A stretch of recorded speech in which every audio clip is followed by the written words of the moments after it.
साल 2022 में उर्वशी वैष्णव अपने भाई पारस और चचेरे भाई जितेंद्र के साथ नवी मुंबई के कोपर खैराने के सेक्टर 19 में रहती थीं। 27 साल की उर्वशी मूल रूप से राजस्थान के बूंदी जिले की दयानंद कॉलोनी की रहने वाली थी, लेकिन पिछले 7 सालों से वो अपने भाइयों के साथ नवी मुंबई में ही रह रही थी। उर्वशी वैष्णव मुंबई के सोना रेस्टोरेंट एंड बार में वेटर के तौर पर काम करती थी। उसकी सैलरी भी ठीक ठाक थी। उसके पास खुद की एक बलेनो कार भी थी। हर दिन की तरह 13 दिसंबर 2022 की सुबह को 9:30 बजे उर्वशी अपनी बलेनो कार से जॉब करने सोना रेस्टोरेंट में जाती है। उस दिन उर्वशी के साथ उसका एक दोस्त भी था जिसका नाम रियाज खान था। उस दिन उर्वशी की गाड़ी उसका दोस्त रियाज ही चला रहा था। उर्वशी को रेस्टोरेंट में ड्रॉप करने के बाद रियाज उसकी गाड़ी लेकर चला गया। रियाज शाम को अंधेरा होने के बाद वापस उर्वशी के घर पर पहुंच गया। रियाज ने उर्वशी के भाई पारस से कहा कि उसके सर में बहुत दर्द हो रहा है, इसलिए कॉफी बनाकर पिला दो। पारस ने उसे कॉफी बनाकर पिलाई। कॉफी पीने के बाद रियाज वहां से चला गया, लेकिन पारस अपनी बहन उर्वशी के कॉल आने का इंतजार कर रहा था। असल में शाम को 5 बजे हमेशा उर्वशी अपने भाई को कॉल करके बताती थी कि उसकी ड्यूटी खत्म हो गई है, जिसके बाद पारस अपनी बहन उर्वशी को लेने चला जाता था। कभी कभी उर्वशी का दोस्त रियाज भी उसे लेने जाता था, लेकिन 13 दिसंबर की शाम को उर्वशी का कॉल नहीं आया। धीरे धीरे वक्त बीतता रहा और फिर शाम से रात होने लगी, मगर उर्वशी अपने घर नहीं लौटी। और जब उसके भाई पारस ने उसे फोन किया तो उसने फोन नहीं उठाया। उर्वशी के जीजा भी मुंबई में ही रहते थे। उसके भाई पारस ने तुरंत अपने जीजा को कॉल किया और बताया कि बहन उर्वशी अभी तक घर नहीं लौटी है। इस बात का पता चलते ही उसके जीजा भी पारस के पास पहुंच गए। इसके बाद पारस ने उर्वशी के दोस्त रियाज को भी कॉल किया। उर्वशी के लापता होने की खबर सुनकर रियाज भी घबरा गया।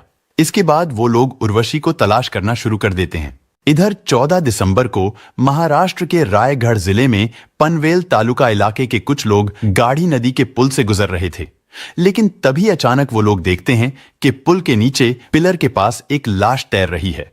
उन लोगों ने बिना देरी किए तुरंत पनवेल पुलिस को सूचना दी।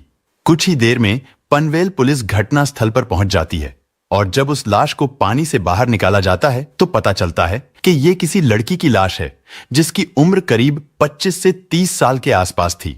इसके बाद पुलिस सबसे पहले उस इलाके में रहने वाले लोगों से पूछताछ करती है कि हो सकता है कोई उस लड़की को पहचानता हो। उस लड़की का चेहरा अभी तक खराब नहीं हुआ था, लेकिन चेहरा साफ दिखाई देने के बावजूद भी उस इलाके के लोग लड़की को पहचान नहीं पा रहे थे, जिससे साफ हो गया था कि ये लड़की उस इलाके की रहने वाली नहीं है। पुलिस ने अंदाजा लगाया कि या तो लड़की की लाश पानी में तैरकर वहां तक पहुंची थी या फिर किसी ने उसे वहां लाकर पानी में फेंका था। शुरू में तो देखने से लग रहा था कि शायद पानी में डूबने से ही उस लड़की की मौत हुई है, लेकिन जब पुलिस उस शव की बारीकी से जांच करती है तो उस लड़की की गर्दन पर कुछ निशान थे जिनसे पता चलता था कि लड़की का गला घोंटकर ही उसकी हत्या की गई होगी। शुरुआती जांच के बाद पनवेल पुलिस उस लड़की के शव को पोस्टमार्टम के लिए हॉस्पिटल भेज देती है, लेकिन अजीब बात यह थी कि उस लड़की के पास से पुलिस को कुछ भी नहीं मिला था। यानी ना तो उसके पास कोई पर्स था और ना ही कोई आईडी कार्ड था, और उसके शरीर पर कोई ज्वेलरी भी नहीं थी। अब ऐसे में पुलिस के लिए यह पता लगाना बहुत मुश्किल था कि आखिर ये लाश किसकी है, क्योंकि अगर उस लड़की के पास से कुछ मिला था तो वो था उसके पैर में पहना हुआ एक सैंडल।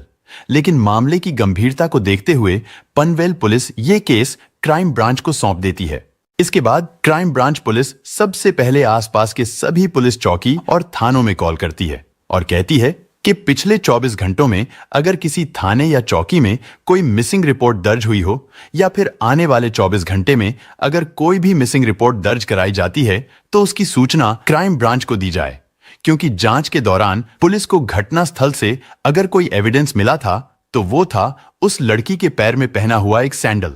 अब ऐसे में क्राइम ब्रांच पुलिस भी उसी सैंडल के आधार पर इन्वेस्टिगेशन शुरू करती है। वो सैंडल ज्यादा पुराना नहीं था, जिससे पता चलता था कि उस सैंडल को कुछ दिन पहले ही खरीदा गया होगा।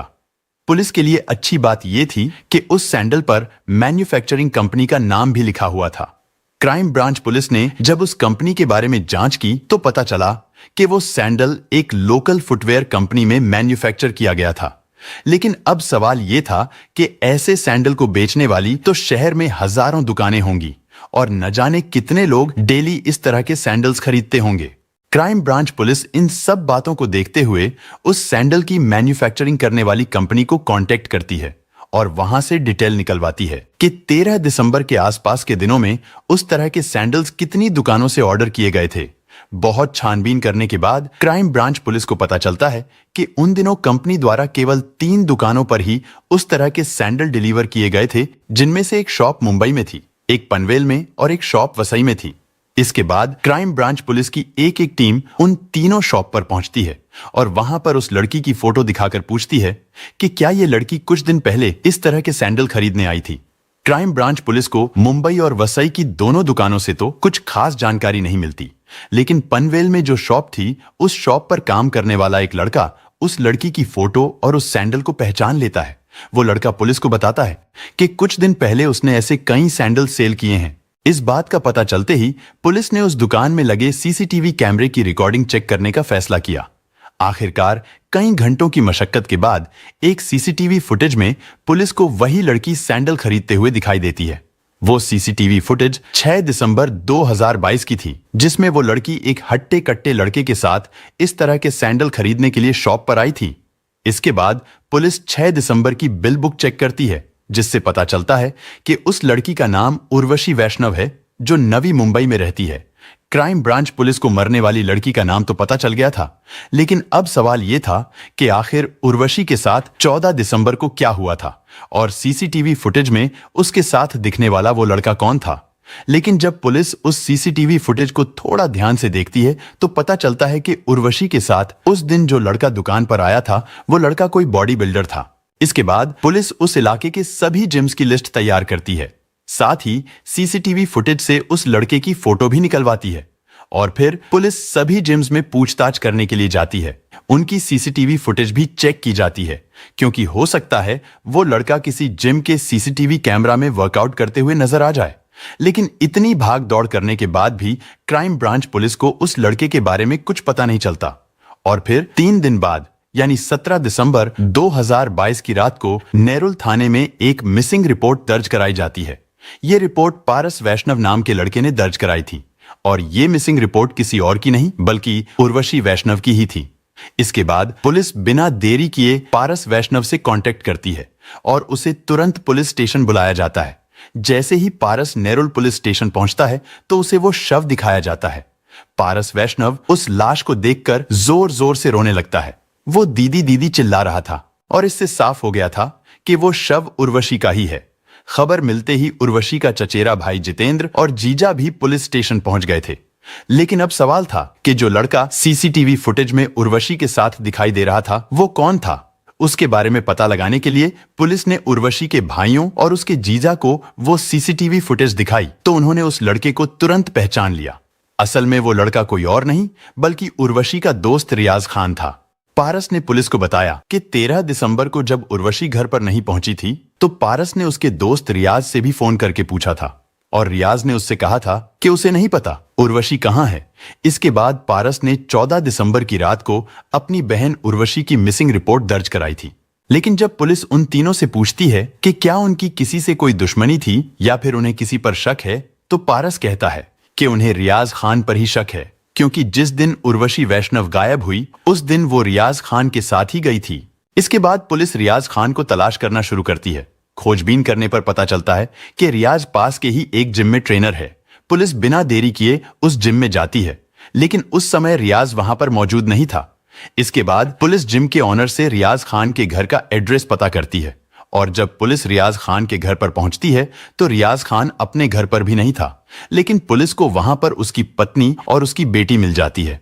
रियाज की पत्नी ने बताया कि रियाज तो कई दिनों से गायब है और जब रियाज की पत्नी ने उसे फोन किया तो उसका फोन भी स्विच ऑफ आ रहा था। इन सब चीजों से पुलिस का शक रियाज खान पर और भी पुख्ता हो गया था, क्योंकि अगर रियाज ने कुछ नहीं किया था तो फिर वो कई दिनों से अपने घर से गायब क्यों था। रियाज को अरेस्ट करने के लिए क्राइम ब्रांच पुलिस ने उसके जिम के आसपास जाल बिछाया और जैसे ही रियाज खान वर्कआउट करके चुपके से जिम के बाहर निकला तो पुलिस ने उसे अरेस्ट कर लिया। इसके बाद पुलिस रियाज खान के मोबाइल की कॉल डिटेल निकलवाती है और उसकी लोकेशन को चेक करती है। उसकी कॉल डिटेल से पता चलता है कि 13 दिसंबर से लेकर 15 दिसंबर तक रियाज ने एक नंबर पर सबसे ज्यादा बार बात की थी और जब उस नंबर को चेक किया गया तो वो नंबर उसके दोस्त इमरान शेख का था। क्राइम ब्रांच पुलिस बिना देरी किए इमरान के घर पर छापा मारती है। इत्तेफाक से इमरान अपने घर पर ही मौजूद था। इसके बाद पुलिस इमरान को भी अरेस्ट करके थाने में लेकर आती है और जब उसकी भी लोकेशन को चेक किया गया तो पता चला कि 13 दिसंबर से लेकर 14 दिसंबर तक रियाज और इमरान की लोकेशन एक ही थी।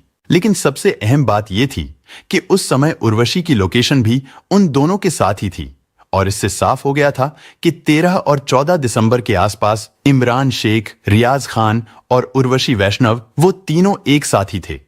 इसी बीच उर्वशी की पोस्टमार्टम रिपोर्ट भी आ जाती है जिससे पता चलता है कि उर्वशी की मौत पानी में डूबने से नहीं बल्कि गला दबाने से हुई थी। उसकी गर्दन पर किसी रस्सी या दुपट्टे का निशान भी था, यानी पहले उर्वशी का गला घोटा गया था। हालांकि उर्वशी ने खुद को बचाने की कोशिश की थी जिसकी वजह से उसके शरीर पर भी चोट आई थी, लेकिन उसकी मौत दम घुटने के कारण हुई थी, जिसके बाद उर्वशी को पानी में फेंक दिया गया था। अब पुलिस इमरान और रियाज से पूछताछ करती है मगर वो दोनों कुछ भी बताने के लिए तैयार नहीं थे। लेकिन जब उन दोनों से कड़ाई से पूछताछ की गई तो वो दोनों जल्दी ही टूट गए और उन्होंने अपना जुर्म स्वीकार कर लिया। पूछताछ के दौरान पता चला कि 13 दिसंबर 2022 को रियाज पहले उर्वशी को उसकी ही बालेनो कार से उसे सोना रेस्टोरेंट एंड बार में जॉब के लिए छोड़ने गया। इसके बाद वो दिन भर अपने दोस्त इमरान के साथ घूमता रहा। इसी दौरान उन दोनों ने उर्वशी वैष्णव को कत्ल करने का प्लान बनाया और फिर शाम के समय रियाज उर्वशी को पिक करने के लिए सोना रेस्टोरेंट में जाता है जहां पर उर्वशी काम करती थी। उस समय गाड़ी रियाज चला रहा था। वहां से वो लोग उर्वशी को पिक करते हैं। इसके बाद रियाज उससे कहता है कि चलो कहीं घूमने चलते हैं। उर्वशी उनके साथ जाने के लिए तैयार हो गई, लेकिन बीच रास्ते में ही पीछे बैठे इमरान ने एक रस्सी की मदद से उर्वशी का गला घोंट दिया जिससे उसकी मौत हो गई। इसके बाद इमरान और रियाज पनवेल तालुका की गाड़ी नदी के पास पहुंचे। वहां से उन्होंने पुल पर खड़े होकर उर्वशी के शव को नीचे पानी में फेंक दिया। फिर वो दोनों वहां से फरार हो गए। इसके बाद इमरान बीच रास्ते में ही उतरकर अपने घर चला गया, जबकि रियाज उर्वशी की गाड़ी को लेकर उसके घर पर पहुंचा। वहां उसने उर्वशी की गाड़ी को पार्क किया, फिर वो अपनी बुलेट लेकर वहां से चला गया था। लेकिन अब सवाल यह था कि आखिर रियाज और इमरान ने उर्वशी को कत्ल क्यों किया था। पूछताछ करने पर रियाज ने पुलिस को बताया कि उसकी और उर्वशी की मुलाकात इस घटना से 7 महीने पहले उस रेस्टोरेंट में हुई थी जहां उर्वशी वेटर का काम करती थी। उन दोनों में जल्दी ही दोस्ती हो गई, लेकिन फिर यह दोस्ती प्यार में बदल गई। उर्वशी रियाज खान से बहुत ज्यादा प्यार करने लगी थी। उन दोनों के बीच शारीरिक संबंध भी बनने लगे थे। असल में रियाज ने उर्वशी के साथ शादी करने का वादा तो कर लिया था, लेकिन रियाज ने उर्वशी से यह बात छिपाई थी कि वो पहले से ही शादीशुदा है और उसकी एक बेटी भी है। असल में रियाज उर्वशी से शादी करना ही नहीं चाहता था, लेकिन कुछ दिनों के बाद किसी तरह उर्वशी को पता चल जाता है कि रियाज पहले से ही शादीशुदा है। रियाज ने पुलिस को बताया कि इस बात का पता चलते ही उर्वशी उस पर दबाव बनाने लगी। वो उसे ब्लैकमेल करने लगी थी कि या तो मुझसे शादी करो, नहीं तो मैं तुम्हारे खिलाफ कंप्लेंट कर दूंगी। रियाज ने बताया कि इस धमकी की वजह से ही उसने उर्वशी से शादी करने का वादा भी किया था। उसने उर्वशी से शादी करने का वादा तो कर लिया था, लेकिन अब रियाज बहुत ज्यादा परेशान रहने लगा था। इसी दौरान उर्वशी ने रियाज की मुलाकात अपने भाई पारस और चचेरे भाई जितेंद्र से भी कराई। उर्वशी ने यह नहीं बताया था कि रियाज उसका बॉयफ्रेंड है, बल्कि उर्वशी ने अपने भाइयों को यह बताया था कि रियाज सिर्फ उसका दोस्त है। लेकिन कहीं ना कहीं उर्वशी के भाइयों को यह एहसास हो गया था कि उर्वशी रियाज से प्यार करती है, और यही वजह थी कि 2022 में दिसंबर के महीने में उर्वशी रियाज को साथ लेकर राजस्थान के बूंदी जिले में अपने गांव एक शादी में भी गई थी। लेकिन उस शादी से वापस लौटने के बाद उर्वशी भी रियाज पर जल्द से जल्द शादी करने का प्रेशर बनाने लगी। अब रियाज बुरी तरह से फंस चुका था, क्योंकि ना तो वो अपनी पहली पत्नी को छोड़ सकता था और ना ही वो उर्वशी के साथ शादी करना चाहता था। रियाज ने सोचा कि अब इस परेशानी से छुटकारा पाने का यही तरीका है कि उर्वशी को कत्ल कर दिया जाए। इस साजिश में वो अपने दोस्त इमरान को भी शामिल कर लेता है। इसके बाद वो दोनों मिलकर एक खौफनाक प्लान बनाते हैं, जिसके लिए रियाज अपने दोस्त इमरान को 30,000 रुपए एडवांस भी देता है। रियाज ने सोचा था कि अगर उर्वशी को कत्ल करने के बाद उसकी लाश को नदी में फेंक देंगे तो वो पानी में बहकर कहीं दूर चली जाएगी और उसकी शिनाख्त नहीं हो पाएगी। लेकिन जैसा उन्होंने सोचा था वैसा नहीं हुआ, क्योंकि उर्वशी का शव उस नदी के पिलर में फंस गया था, जिसकी वजह से कुछ लोगों ने उसके शव को देख लिया था और फिर क्राइम ब्रांच पुलिस ने इस पूरे मामले का खुलासा कर दिया था।